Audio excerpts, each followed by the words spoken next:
National Security Advisor Robert O'Brien expressed confidence that, despite recent aggression from Iran, a combination of U.S. sanctions and protests from Iranian citizens will force them back to negotiating table. O'Brien noted that even though Iran had continued hostilities while the Trump administration has crippled its economy, the impact will eventually be too much for the rogue nation to bear. So therefore, the maximum pressure campaign is really working, and Iran is going to have no other choice but to come to the table. The US had to get out of the JCPOA deal because it was a terrible deal. A lot of people don't realize that under the JCPOA this year in 2020, Iran would have been permitted to buy advanced ballistic missiles, main battle tanks, fast attack jets. A whole range of weapons would have been on the shelf for the Iranians.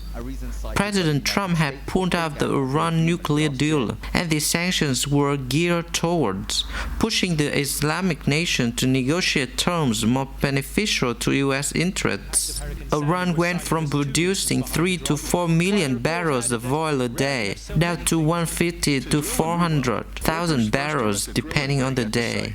There's no other way for them to get the money they need to fund the God, to fund their regime, to fund their terrorist activities. And we are seeing now protests breaking out across Tehran. We have seen it now for several months.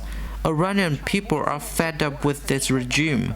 If Iran wants to maintain a modern country, a modern economy, they're gonna have to come to the table to negotiate. So therefore, the financial impact of U.S. sanctions will ultimately be too much for Iran. There's no other way for them to get the money they need.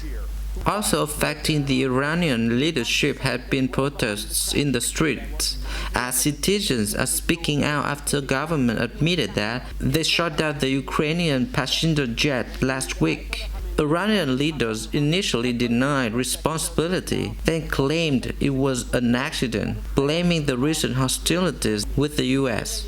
And yes, these protests are really adding to the pressure the Iranian government is facing on the economic front.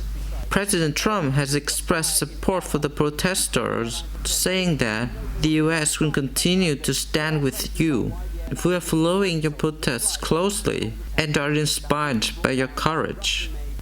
O'Brien also addressed President Trump's claim, made in an interview with Fox News, that Iranian General Qasem Soleimani was planning attacks on 4 different U.S. embassies before U.S. forces killed him in a recent airstrike. Democrats in Congress have criticized Trump for carrying out the operation without their approval and claimed that a recent intelligence briefing did not adequately show that there was an imminent threat. O'Brien appeared to support Trump's revelation about the potential embassy strikes, stating that it was consistent with the intelligence they had and that the president is absolutely right when he talks about the threats to America that come from Soleimani.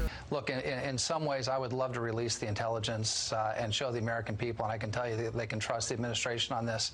Unfortunately, we don't want to lose that valuable stream of intelligence that will allow us to protect Americans going forward.